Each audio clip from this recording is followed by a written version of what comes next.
지금으로부터 2700년 전, 그러니까 기원전 7세기가 됩니다. 그때의 남유다 왕국에서는 어떤 일이 벌어지고 있었을까요? 그 당시 정치적인 상황을 보면은 남유다 왕국을 다스리던 왕은 아몬 왕이었는데 그는 왕위에 오른 지 2년 만에 암살을 당하고 맙니다. 반역이 일어난 거죠. 하지만 이것은 나라 안에 이미 징조가 보였습니다. 그의 아버지는 므낫세 왕으로 55년을 왕으로 있었습니다. 55년간 장기 집권을 했으니 부정부패가 점점 쌓였을 것이고 국민들의 불만은 당연히 있었을 것입니다. 당연히 반대 세력도 있었겠죠. 그리고 왕은 그의 힘으로 권력으로 반대파를 누르고 억압했을 것입니다. 더욱더 독재를 할 수밖에 없었을 것입니다. 그리고 마침내 므낫세 왕이 죽고 그의 아들 아몬이 왕위에 올랐을 때에 반대파들은 이 새로운 왕을 암살하고 나라를 장악하려고 했던 것입니다. 그러면 남유다 백성들의 영적 상태는 어땠을까요? 최악이었습니다. 이때는 영적으로 매우 어두웠던 시대였습니다. 겉모습만 하나님의 백성이지 그들은 뼛속까지 우상 숭배를 하고 있었습니다. 왜 이렇게 모든 백성들이 우상 숭배에 빠져 있었을까? 그 이유는 이 아몬 왕의 아버지인 므낫세가 너무나 영적으로 타락한 왕이었기 때문이었습니다. 열왕기하 21장 6절에 보면 이 므낫세 왕의 영적 상태를 성경은 이렇게 묘사하고 있습니다. 우리 세 번역으로 함께 읽어보겠습니다. 그는 자기 아들을 불에 태워 제물로 바쳤으며 복술과 요술을 일삼았고 신접한 사람과 점쟁이들을 고용하였다. 그가 주님께서 보시기에 이와 같이 많은 악한 일을 저질러 주님을 진노하게 하였다. 아멘. 이 우상들 앞에서 자기 아들을 불살라 제물로 바치기도 하고 점쟁이들을 불러서 미래를 점치고 이 마술사들을 불러서 이 귀신들을 불러내서 물어보는 하나님이 너무나 싫어하시는 그런 행동들을 서슴지 않고 했던 것입니다. 그러니까 므낫세 왕은 하나님에 대한 존경과 경외함은 전혀 없었던 사람이었습니다. 이런 왕이 55년을 통치했으니 백성들은 당연히 영적으로 타락할 수밖에 없었습니다. 백성들은 하나님의 말씀이 무엇인지, 하나님이 어디에 계시는지, 하나님의 백성답게 사는 것이 무엇인지를 전혀 알지 못하며 하나님을 멀리 한 채 어둠 속에서 살아가고 있었습니다. 이것이 기원전 7세기 남유다 왕국의 현실이었습니다. 정치적인 분열과 심각한 영적 타락이었죠. 그러면 아몬 왕이 암살을 당한 후에 누가 새로운 남유다 왕국의 왕이 되었을까요? 열왕기하 21장 23절에서 24절을 보면은 아몬의 신복들이 반역하여 왕을 궁중에서 죽이매 그 나라 백성들이 아몬 왕을 반역한 사람들을 다 죽이고 그 대신에 그의 아들 요시야를 대신하게 하여 왕을 삼았더라. 자, 반역자들은 이 아몬 왕을 암살한 후에 나라를 빼앗으려고 했지만 이 남아있던 백성들이 힘을 합쳐서 이 반역자들을 몰아낸 것입니다. 그리고 백성들은 다시 다윗의 가문을 세우기 위해서 이 아몬 왕의 아들이었던 요시야를 왕으로 세웠는데 그때 요시야 왕의 나이가 8살이었습니다. 지금으로 말하면 초등학교 1학년입니다. 얼마나 상황이 급하고 어려웠으면 이제 8살밖에 되지 않은 왕을 그 자리에 세웠을까요? 새로운 왕이 세워졌지만 여전히 나라는 혼란스러웠습니다. 오늘 본문 말씀은 바로 여기서부터 시작이 됩니다. 오늘 본문 말씀 1절 함께 보겠습니다. 요시야가 왕위에 오를 때에 나이가 8세라 예루살렘에서 31년간 다스리니라. 그의 어머니의 이름은 여디다요 보스갓 아다야의 딸이더라. 아멘.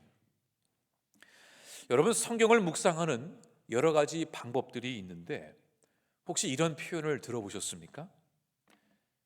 줄과 줄 사이를 읽다, 행간을 읽다. 이게 read in between the lines, 그러니까 라인들 사이를 읽는다. 그러니까 문장과 문장 사이를 읽는 그런 방법이죠. 그렇게 함으로 글 속에 드러나지 않은 숨겨진 의미를 알게 되는 것입니다. 그러니까 어떤 책을 읽을 때에 저자가 자세하게 설명을 하지 않아도 그 문장과 문장 사이를 깊게 들여다보므로 그 안에 숨겨져 있는 그 저자의 의도를 알게 되는 것이죠. 이 성경에 나오는 이야기들을 보면은 어떤 이야기들은 굉장히 자세하게 설명이 되어 있습니다. 예를 들어서 이스라엘 백성들이 광야에서 성막을 지어야 할 때에 하나님께서 얼마나 자세하게 말씀하셨는지, 길이가 얼마가 되어야 하고 어떤 색깔로 어떤 모양으로 어떻게 누가, 이것을 모두 다 성경책에 기록이 되어 있습니다. 얼마나 자세하게 하나님이 말씀하셨는지 모릅니다. 하지만 반대로 자세한 설명이 없는 이야기들도 있습니다. 그럴 때마다 우리는 왜, 어디서, 누가, 어떻게, 무엇을, 이 질문을 던지고 싶지만 성경은 우리에게 결과만 간략하게 말해주기도 합니다. 그래서 성경을 읽을 때에 지나친 상상력은 위험할 수 있습니다. 하지만 문장과 문장 사이에 있는 하나님의 뜻을 읽을 수 있을 때에 우리는 좀 더 성경을 깊게 들여다볼 수 있는 것이죠. 오늘 본문 말씀도 중간 설명이 없습니다. 결과만 알려줍니다. 우리 본문 1절과 2절을 다시 보겠습니다.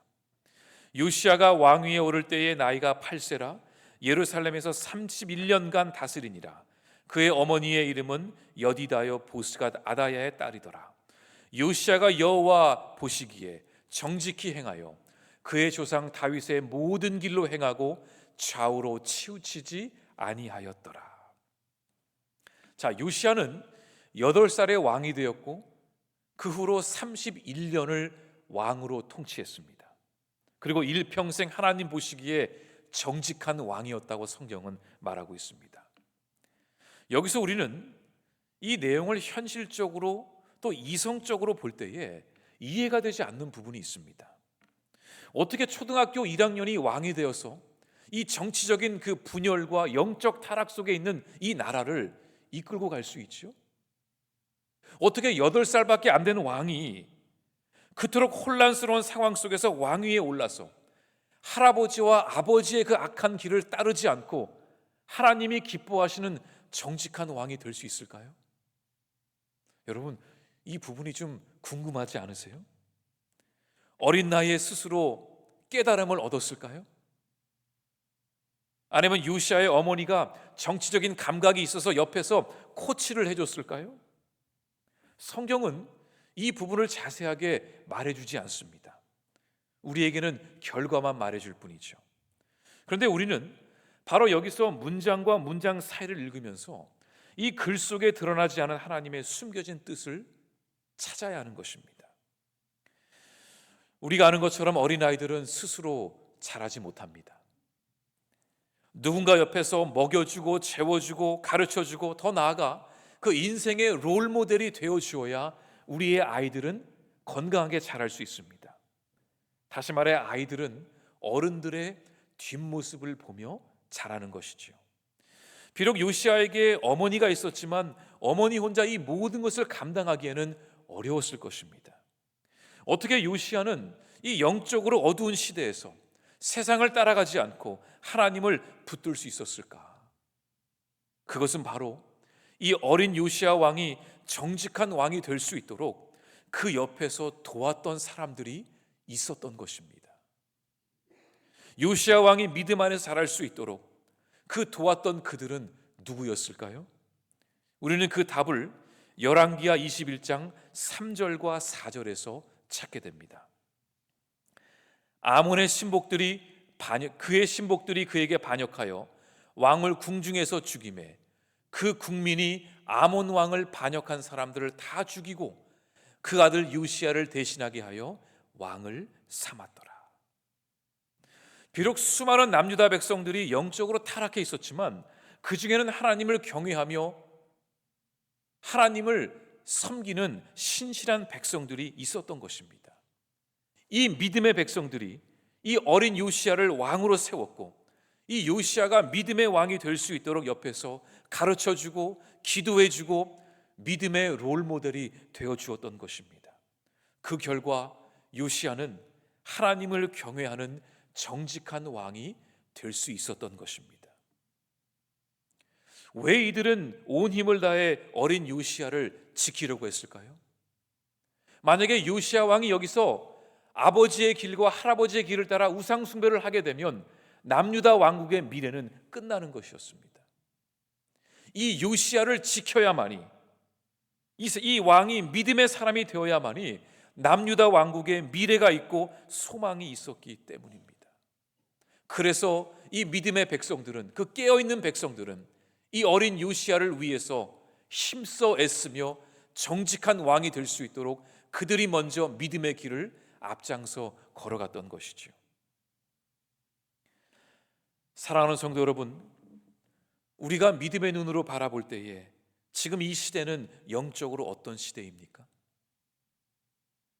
여러분이 보시기에 지금 이 땅 가운데 우리는 어떤 영적인 시대를 살아가고 있습니까? 지금 이 시대의 영적 상태가 기원전 7세기의 남유다 왕국의 모습과 너무나 비슷하지 않습니까?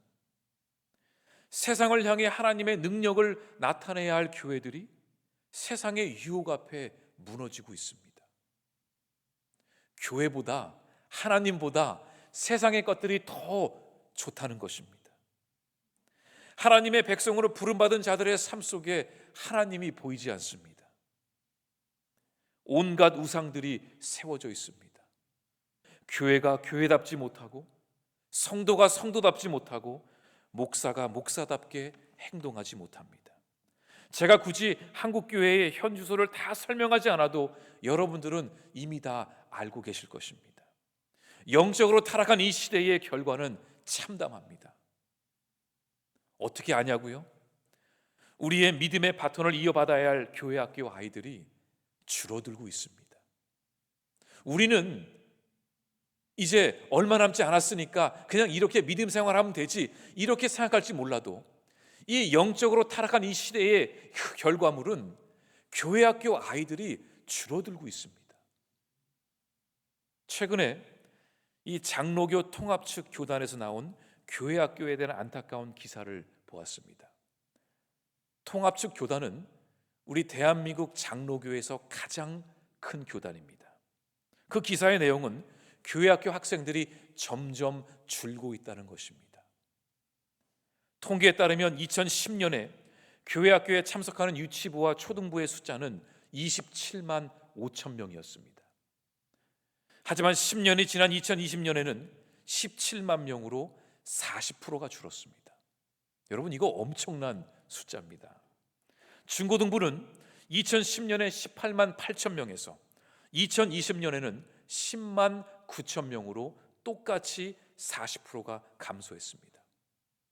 이 기사의 내용은 우리가 이렇게 계속 나아가게 되면 2030년이 되면은 교회 학교의 90%가 사라질 것이라는 겁니다. 너무나 안타까운 내용이었습니다. 10년 단위로 교회 학교 아이들이 점점 주는 게 아니라 급격하게 깜짝 놀랄 만할 정도로 줄어들고 있는 것입니다. 2030년이면 이제 5년밖에 남지 않았습니다. 10명으로 시작했던 교회 학교가 20년 뒤에 1명이 남는 겁니다. 그게 무슨 뜻인지 아세요? 어릴 때 교회 나왔던 친구들이 청년이 되면 교회를 떠나간다는 겁니다. 이것은 낮은 출산율 때문이 아닙니다. 엄밀히 말하면 우리 어른 세대들이 교회 학교 아이들을 지켜내지 못한 것입니다. 우리 아이들이 얼마나 교회 오는 것을 좋아하죠?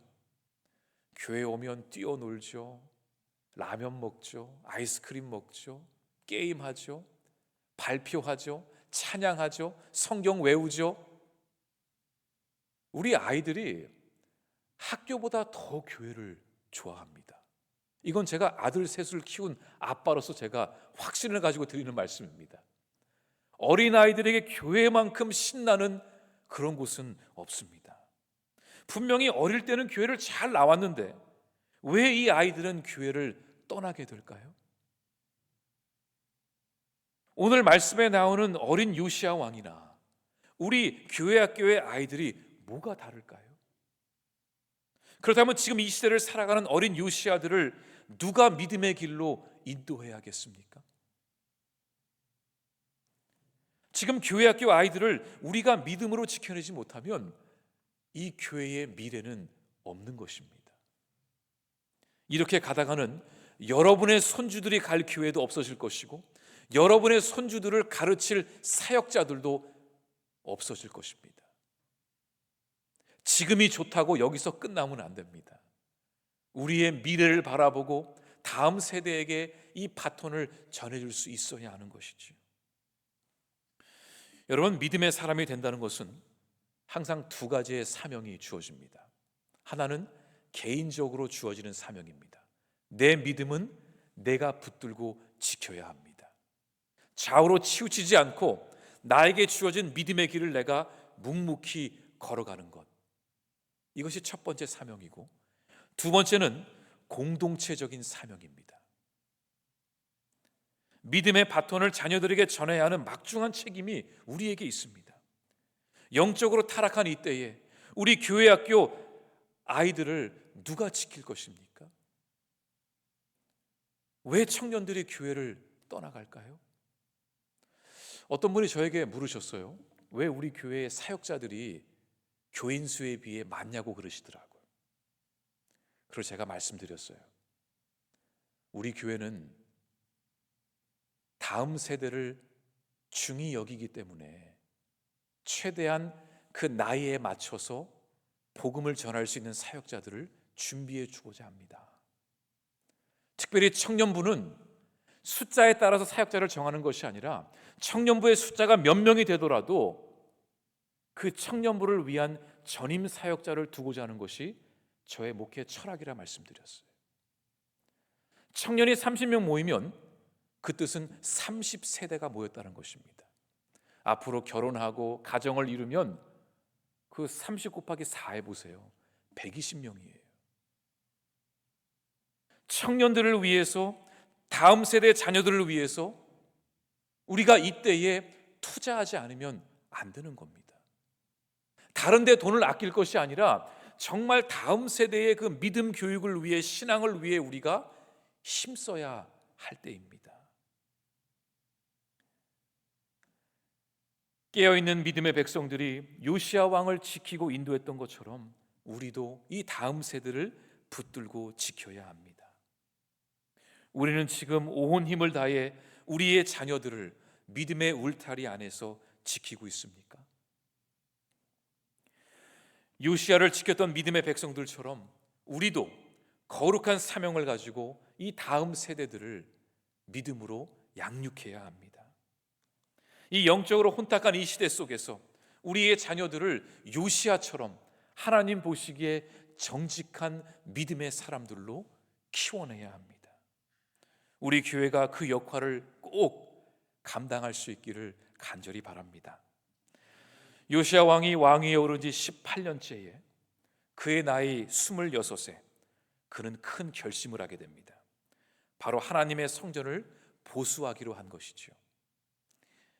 요시야는 매번 성전에 들어갈 때마다 이 성전이 낡고 부서진 것을 보면서 마음이 아팠던 것입니다. 그런데 왜 성전이 낡고 부서졌을까요? 너무 오래돼서 그럴까요?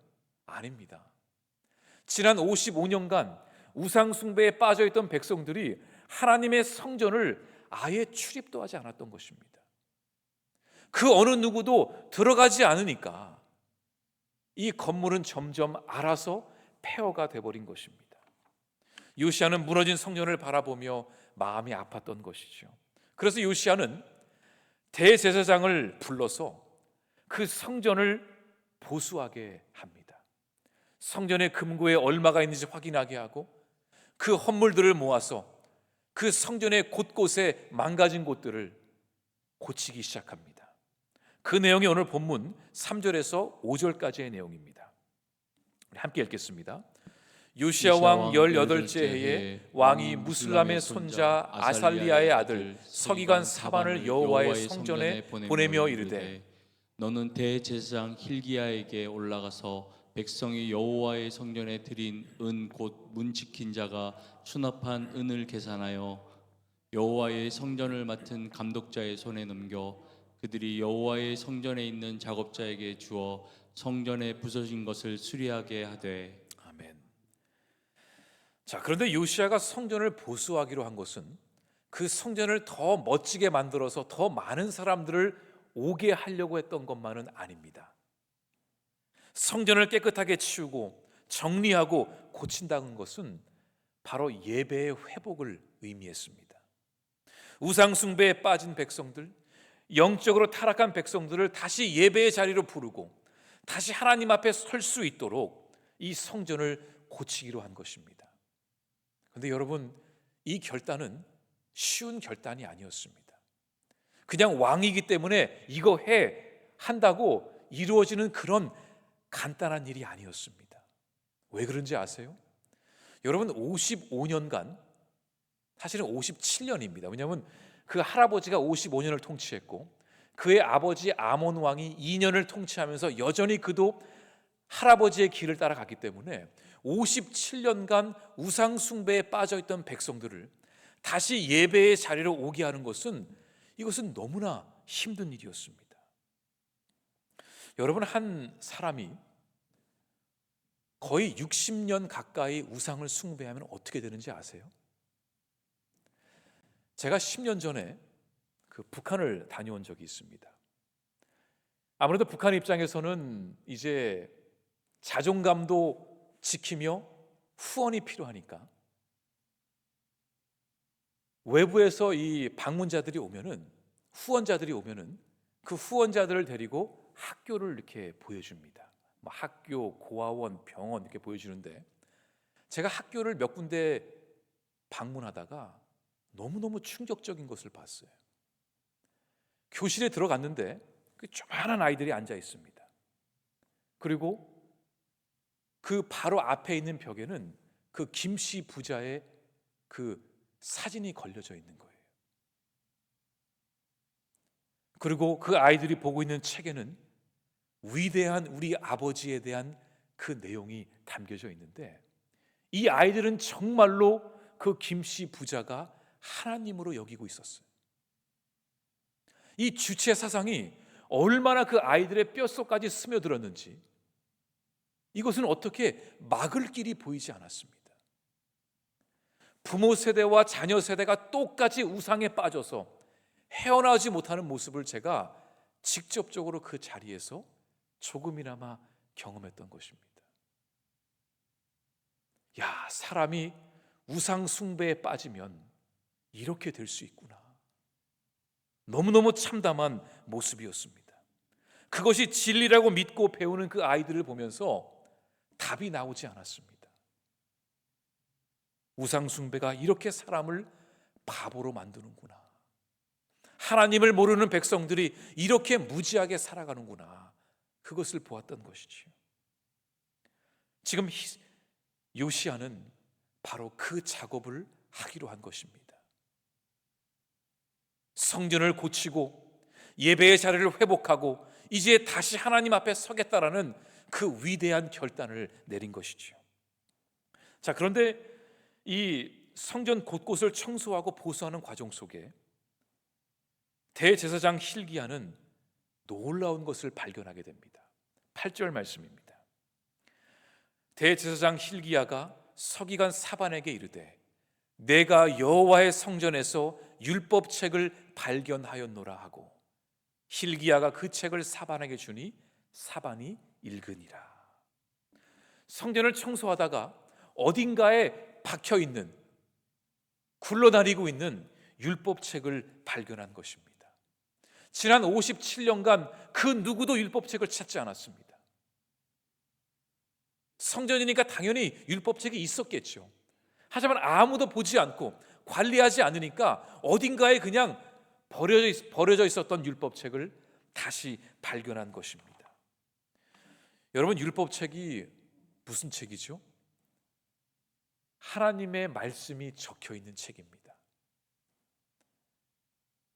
살아계신 하나님의 말씀이 적혀 있는 율법책, 그 하나님의 말씀, 성경은 하나님의 말씀을 이렇게 말합니다. 히브리서 4장 12절에 보면 하나님의 말씀은 살아있고 활력이 있어 좌우의 날선 어떤 검보다도 예리하여 혼과 영과 및 관절과 골수를 찔러 쪼개기까지 하며 또 마음의 생각과 뜻을 판단하니. 시편 119편에 보면 주의 말씀은 내 발의 등이요 내 길의 빛이니이다. 얼마나 영적으로 어둠 속에 있었으면 이 율법책을 보고도 몰랐던 것입니다. 율법책을 다시 발견한 것은 하나님의 은혜였으며 하나님이 주신 선물이었습니다. 요시야가 이제 우상 숭배를 끊어버리고 다시 하나님의 뜻대로 살겠다고 다짐하며 그 예배의 자리에 나가자 하나님은 요시야와 그 백성들에게 이 율법책을 선물로 주신 것입니다. 그 소식을 전해들은 요시야는 애통해하며 옷을 찢었습니다. 이 옷을 찢었다라는 것은 애통함을 표현하는 것입니다. 하나님 앞에서 우리가 하나님을 모르고 살아왔구나, 우리의 죄를 주님께 고백하며 그 회개하는 그 모습이 바로 옷을 찢는다라는 표현입니다. 요시야는 이제 그 율법책을 붙들고 다시 하나님 앞으로 돌아가겠다고 결단하기 시작합니다. 그리고 요시야 왕이 그렇게 결단하자 이 백성들의 마음이 움직이기 시작했습니다. 그 내용이 그 다음 장 열왕기하 23장 3절에 나옵니다. 왕이 단 위에 서서 여호와 앞에서 언약을 세우되 마음을 다하고 뜻을 다하여 여호와께 순종하고 그의 계명과 법도와 율례를 지켜 이 책에 기록된 이 언약의 말씀을 이루게 하리라 하며 백성이 다 그 언약을 따르기로 하니라. 요시야가 성경책을 들고 이제 우리는 우상 숭배를 끊어버리고 이제 하나님의 말씀대로 살겠습니다. 목숨을 걸고 이 말씀을 지키며 살겠습니다. 다시는 우상 숭배에 돌아가지 않겠습니다. 이렇게 온 국민에게 선포하고 결단하자 백성들이 반발을 한 것이 아니라 그 백성들도 그 요시야 왕의 뜻을 따르기로 했다는 것입니다. 한 나라의 왕이 하나님께로 돌아가겠다고 결단하니 백성들이 따른 것입니다. 왕이 먼저 말씀 앞에 서니까 그 백성들도 말씀 앞에 서게 된 것입니다. 우리는 여기서 매우 중요한 영적 교훈을 얻게 됩니다. 성경은 남편을 가정의 머리라고 말합니다. 이렇게 말하면 남편들이 되게 좋아하세요. 내가 이 가정에. 근데 착각하면 안 됩니다. 남편이 가정의 머리라고 왕 노릇을 하라는 것이 절대 아닙니다.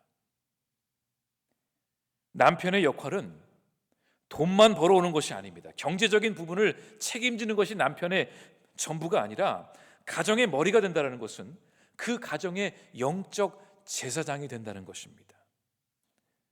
가정의 머리인 아버지들이, 남편들이 하나님의 말씀 앞에서 오직 하나님을 섬기겠다고 다짐하고 결단하면 하나님께서 말씀의 능력을 회복시켜 주십니다.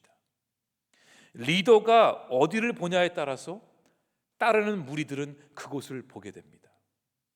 한 교회의 목사가 어떻게 걸어가고 있는가, 그 모습을 따라 교인들도 따라가게 됩니다. 한 가정의 남편이 영적 제사장의 역할을 감당할 때 그 남은 가족들도 믿음의 길을 걸어가게 됩니다. 남편이 믿음으로 세워질 때 그 가정은 반석 위에 세워진 믿음의 가정이 되는 것입니다. 이 자리에 계신 남편들 꼭 기억하시기 바랍니다. 자꾸 아내한테 기도 좀 해봐 이렇게 하지 마시고 여러분이 기도하세요. 여러분이 그 가정의 영적 제사장이 되어주세요. 여러분이 하나님을 바라보고 있으면 여러분의 아내와 자녀들이 하나님을 바라보게 될 것입니다. 그렇게 할 때 하나님은 우리가 잃어버렸던 말씀의 능력을 회복시켜 주십니다.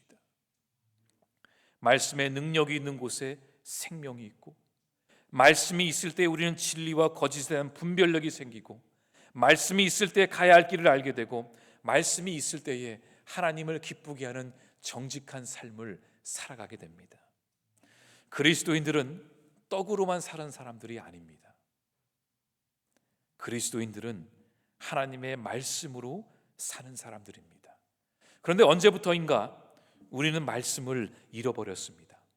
말씀을 잃어버렸다는 것은 성경책을 잃어버리고 설교를 듣지 않고 교회를 나가지 않는다는 그런 뜻이 아닙니다.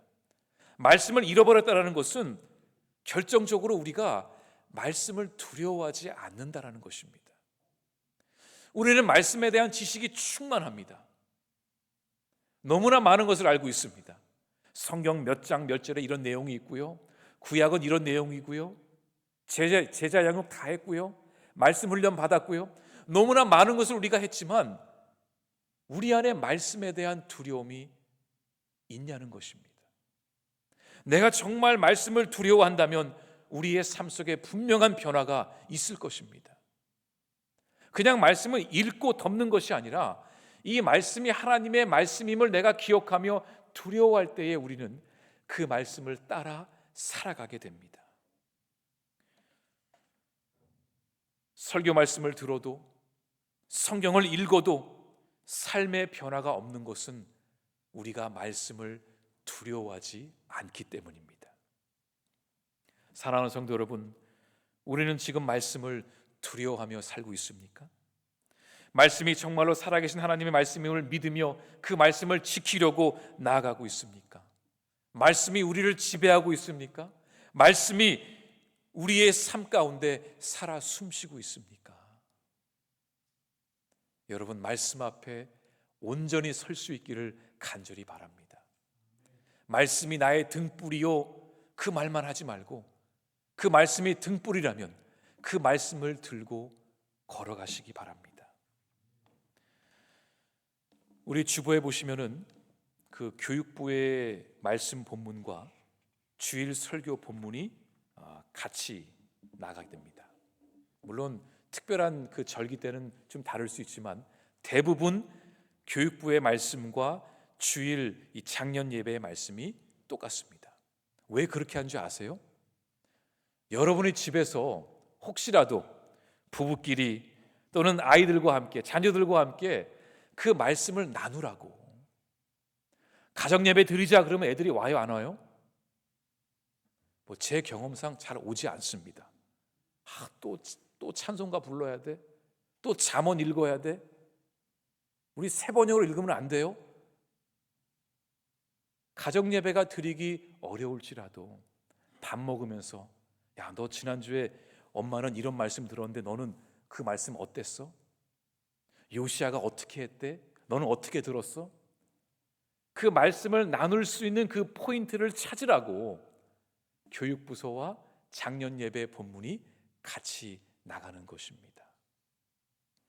여러분의 가정 가운데 말씀이 살아 숨쉬며 그 말씀의 능력이 있기를 간절히 소망합니다. 우리가 그렇게 나아갈 때 우리는 분명히 우리의 다음 세대들을 말씀 안에서 지켜낼 것입니다. 기도하겠습니다. 사랑과 은혜가 충만하신 하나님, 우리가 다시 말씀 앞에 서게 하여 주시옵소서. 우리의 예배의 자리가 회복되게 하시고 우리가 말씀을 따라 경외함으로 걸어갈 때에 하나님께서 우리의 인생을, 우리의 자녀들을 믿음의 반석 위에 세우실 줄 믿습니다. 우리 풀향기 교회가 늘 깨어 있으며 다음 세대를 붙들며 예배의 자리를 사모하며 그 말씀을 붙들며 나아가는 믿음의 성도들 되게 하여 주시옵소서. 이번 한 주도 주님의 은혜 가운데 그 믿음의 길을 걸어갈 수 있도록 우리에게 힘과 능력을 더하여 주시옵소서. 이 모든 말씀 예수님 이름으로 기도드립니다. 아멘.